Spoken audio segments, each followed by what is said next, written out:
পিকু আরো নিচু।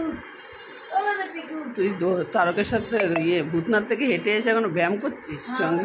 পা ব্যথা করছে, ওই জন্য আমাকে বলেছে ব্যায়াম করতে। এটা কি ধরনের ব্যায়াম? এটা আমার এত ব্যথা হচ্ছে, তার জন্য আমি ব্যায়াম করছি। এ বাবা, ভোলানাথ বলে দিল তুই বাড়িতে ব্যায়াম করবি। হুইস্কি কে দেয়? ওই জন্য হুইস্কি ব্যায়াম করতে দেয়। হুইস্কি ব্যায়াম করো। হ্যাঁ ঘন্টা ও ভাবছে তুই কি পেয়ে গেছিস। এরকম করে কি ব্যায়াম করে? ভোলানাথ তার কি বললো তোকে? তারকেশ্বর যেতে বলেছে আমাকে, বলেছে তুই তারকেশ্বর যা, তুই অনেকদিন যাস না, এখনই গেছিস। কাজকর্ম ছেড়ে দিয়ে ঠাকুরের ভক্তি নিয়ে। হ্যাঁ, কালকে কটায় পৌঁছিস? ঠাকুরকে দর্শন করো, সব শান্তি। তারপরে সেরকম ভুলভাল ব্যায়াম করবি। আরে তো ভোলানাথ বলে দিল। কি গান করেছিস? এটা ব্যায়াম হচ্ছে? হুইস্কি ব্যায়াম করছিস? এটা বাবা, এটা হুইস্কি ব্যায়াম করছে।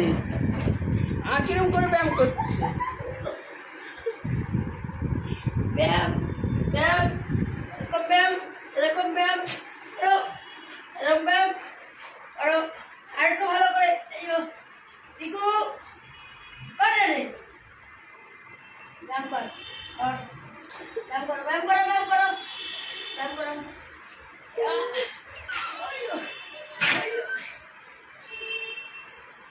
এটা একই রে, একই রোদ লাথি মারছে। ওটা ব্যায়াম হচ্ছে, এটা ব্যায়াম হচ্ছে, এটা পা ব্যায়াম। তুই নিজে কর। ও কি হেঁটে এসছে নাকি এর থেকে সঙ্গে? এবার কি ব্যায়াম কর? ঠিক হয়েছে। তোরা আমরা এখন হাঁপিয়ে গেছি, ওই জন্য একটু রেস্ট নিচ্ছি। পিকু হাঁপিয়েছিস? পিকু ডালা হাঁপিয়েছো? বলে আসো, বলে আসো, বলে আমি হাঁপিয়ে গেছি, ওই জন্য। ব্যায়াম করে কি গেলি? চা? হ্যাঁ রে, এরতি ব্যায়াম করে কি গেলি? চা? চায় তো কাপে তো চা নেই, খালি কাপ। ও তুই চা খেয়ে ব্যায়াম করিস? চা খেয়ে আমি ব্যায়াম করলাম। ভগবান, ডালা ও কি খেয়েছে? কাজ করি কেন, যে এটাই আমার নিয়ম। তোর নিয়ম? আমাকে সবাই বলে ওইটা উল্টো, কিন্তু আমি জানি আমি ঠিক করছি। আমি কারো কথাই শুনি না, আমার নিজের কথা। ওই যে তোর চেহারা বসেছে, আমার চেহারা ও খাওয়া হয়ে গেছে, ও রুটি খেয়ে পড়েছে।